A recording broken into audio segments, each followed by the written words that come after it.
کیا سمجھتے ہیں حساب صرف نمازوں کا ہونا ہے؟ ہم کیا سمجھتے ہیں کہ حساب صرف ہم سے سجدوں کے بارے میں پوچھا جائے گا؟ یہ بھی سوال ہوگا. یہ بھی صحیح بخاری مسلم میں موجود ہے, صحیح حدیث میں موجود ہے کہ رب فرمائے گا او بندے میں بھوکا تھا تو نے مجھے روٹی نہیں کھلائی, میں پیاسا تھا تو نے پانی نہیں پلایا, کپڑوں کی حاجت تھی تو لے کے نہیں آیا, میں بیمار تھا تو نے تیمارداری نہیں کری. مالک تو کھانے سے پاک, پینے سے پاک, پہننے سے پاک, بیماری سے پاک. تو رب کریم فرمائے گا وہ جو تیرے پڑوس میں بندہ بیمار تھا تو میں ہی تو تھا نا, وہ جو تیرے پڑوس میں آدمی بھوکا تھا تو بندہ تو میرا ہی تھا نا, وہ جو تیرے دائیں بائیں لوگوں کو حاجت تھی تو وہ میرے ہی بندے تھے.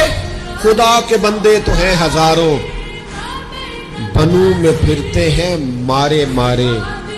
میں اس کا بندہ بنوں گا جس کو خدا کے بندوں سے پیار ہوگا.